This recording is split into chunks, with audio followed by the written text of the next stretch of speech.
بسم اللہ الرحمن الرحیم نحمده ونصلی علی رسولہ الکریم اما بعد۔ آج ایک بار پھر پوری قوم سے مخاطب ہو رہا ہوں۔ آپ حضرات جانتے ہیں کہ جمعیت علماء اسلام کی مرکزی مجلس عاملہ نے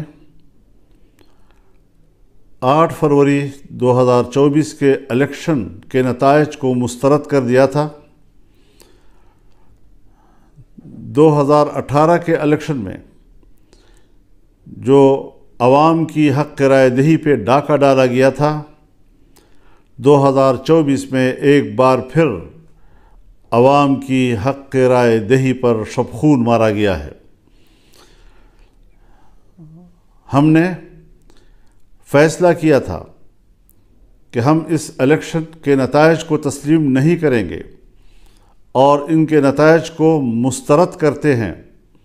یہ عوام کی نمائندہ کم اور اسٹیبلشمنٹ کی نمائندہ زیادہ ہے۔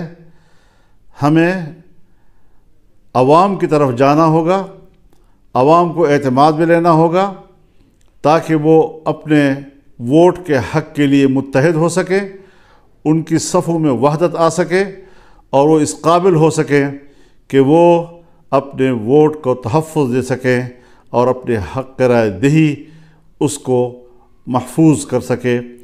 یہ ایک واضح موقف ہے ہمارا اور اس موقف کی طرف ہم نے آگے بڑھنے کا فیصلہ کیا ہے۔ چنانچہ انشاءاللہ العزیز اللہ تعالیٰ کی فضل اور اس کی تائید کے ساتھ ہم 25 اپریل کو بلوچستان سے اس تحریک کا آغاز کریں گے اور ان اجتماعات کو ہم عوامی اسمبلی کا نام دیں گے۔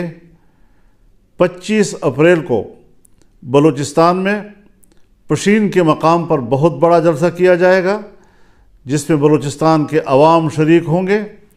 اسی طریقے سے 2 مئی کو کراچی میں بہت بڑا عوامی اسمبلی کا انعقاد ہوگا اور سندھ کے عوام اس میں شریک ہوں گے۔ ہماری تیسری عوامی اسمبلی پشاور میں ہوگی اور 9 مئی کو اس کا انعقاد ہوگا جس میں صوبہ خیبر پختونخوا کے تمام لوگوں کو دعوت دی جائے گی اور اس عوامی اسمبلی میں وہ شرکت کریں گے۔ اس کے بعد ہم لاہور کے لیے تاریخ کا تعین کریں گے جہاں پر پورے ملک کو اس میں شمولیت کی اور شرکت کی دعوت دی جائے گی اور ایک بہت بڑا ایک عوامی سیلاب وہ اپنی اسمبلی کا انعقاد کرے گا۔ ہم اس حوالے سے دوسری سیاسی جماعتوں سے بھی رابطہ کر رہے ہیں تاکہ عوام کی ایک متفقہ اور متحدہ صف وہ اس کو زندہ کیا جا سکے، اس کو منظم کیا جا سکے۔ تو اس حوالے سے ہم اس شیڈول کا اعلان کر رہے ہیں اور انشاءاللہ ہمارے کارکن، ہماری تنظیمیں، ہر صوبے کی اور ماتحت تنظیمیں ان کو کامیاب بنانے کے لیے فوراً حرکت میں آئیں گی۔ کیا مسئلہ ہے آخر کہ جہاں الیکشن کمیشن بے بس رہا ہے اور اس کو ایک نتیجہ بھی مرتب کرنے کی اجازت نہیں ہے اور اداروں کی طرف سے جو نتائج بھیجے جاتے ہیں، آج الیکشن کمیشن میں کوئی دم خم ہی نہیں رہ گیا ہے۔ ہماری سول بیوروکریسی اس میں تو جو مداخلت ہو رہی ہے اور جو ان کے آئینی اور قانونی اختیارات ہیں اس میں بھی خفیہ ادارے اور ایجنسیاں مداخلت کر رہی ہیں جس میں احتجاج کرنے کا کوئی دم خم ہی نہیں رہا ہے۔ پہلی مرتبہ آج ہائی کورٹ کے ججز نے یہ آواز بلند کی ہے کہ ہمارے معاملات میں بھی مداخلت کی جا رہی ہے، ہمیں دھونس اور دھمکیوں سے ڈرایا جا رہا ہے اور اس پریشر میں ہم لوگوں کو انصاف نہیں دے سکتے۔ اس حوالے سے اگر ماضی کے دریچوں میں جھانکا ہے تو وہ پاکستان کے اس وقت کے وزیر دفاع جناب خواجہ آصف صاحب ہیں جو برملا ان واقعات کا ذکر کر رہے ہیں کہ کس طرح مقتدرہ نے انتخابات کے معاملے میں مداخلت کی، اس کے نتائج کو تبدیل کیا، اور کس طریقے سے اس کو الیکشن کے نظام کو، اس کے نتائج کو منظم کیا اپنے مرضی کے ساتھ، عوام کی مرضی کے خلاف۔ ظاہر ہے اس سارے صورتحال سے جمعیت علماء اسلام کے موقف کو تائید بھی مل رہی ہے اور تقویت بھی مل رہی ہے۔ ہمارا موقف صحیح ہے، ہم نے صحیح آواز بلند کی ہے، اور انشاءاللہ اس کو ہم آگے بڑھائیں گے۔ میں ایک دوسرا اعلان بھی اپنی مرکزی مجلس عاملہ کے اراکین کے مشاورت کے ساتھ، اکثر دوستوں نے ہمیں یہی مشورہ دیا ہے کہ جو ضمنی الیکشن کا شیڈول آیا ہے، اس ضمنی الیکشن کا بائیکاٹ کیا جائے گا۔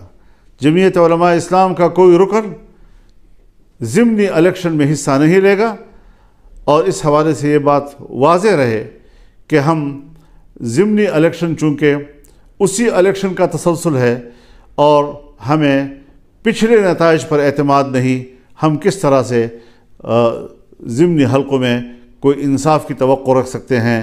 ہم پھر ایک بار مقتدرہ کا کھیل کا نشانہ بنیں گے، اور اس طریقے سے عوام کی حق رائے دہی کے ساتھ کھلواڑ کیا جائے گا۔ یہ بات کسی قدر ہمیں قابل قبول نہیں۔ انشاءاللہ العزیز رمضان المبارک کے بعد تحریک چلے گی، فیصلے اب ایوان میں نہیں میدان میں ہوں گے۔ اب مقتدرہ کی اسمبلی نہیں چلے گی، عوامی اسمبلی چلے گی، اور اس حوالے سے بھرپور عوامی جدوجہد کا آغاز کیا جائے گا۔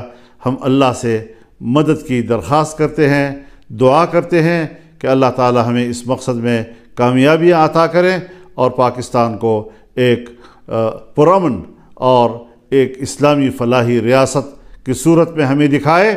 میں اس بات کی وضاحت کر دینا چاہتا ہوں کہ ہماری جدوجہد وہ پرامن ہوگی، آئین اور قانون کے دائرے میں ہوگی، اور کسی قسم کا تشدد کا عنصر ہماری تحریک میں نہیں ہوگا۔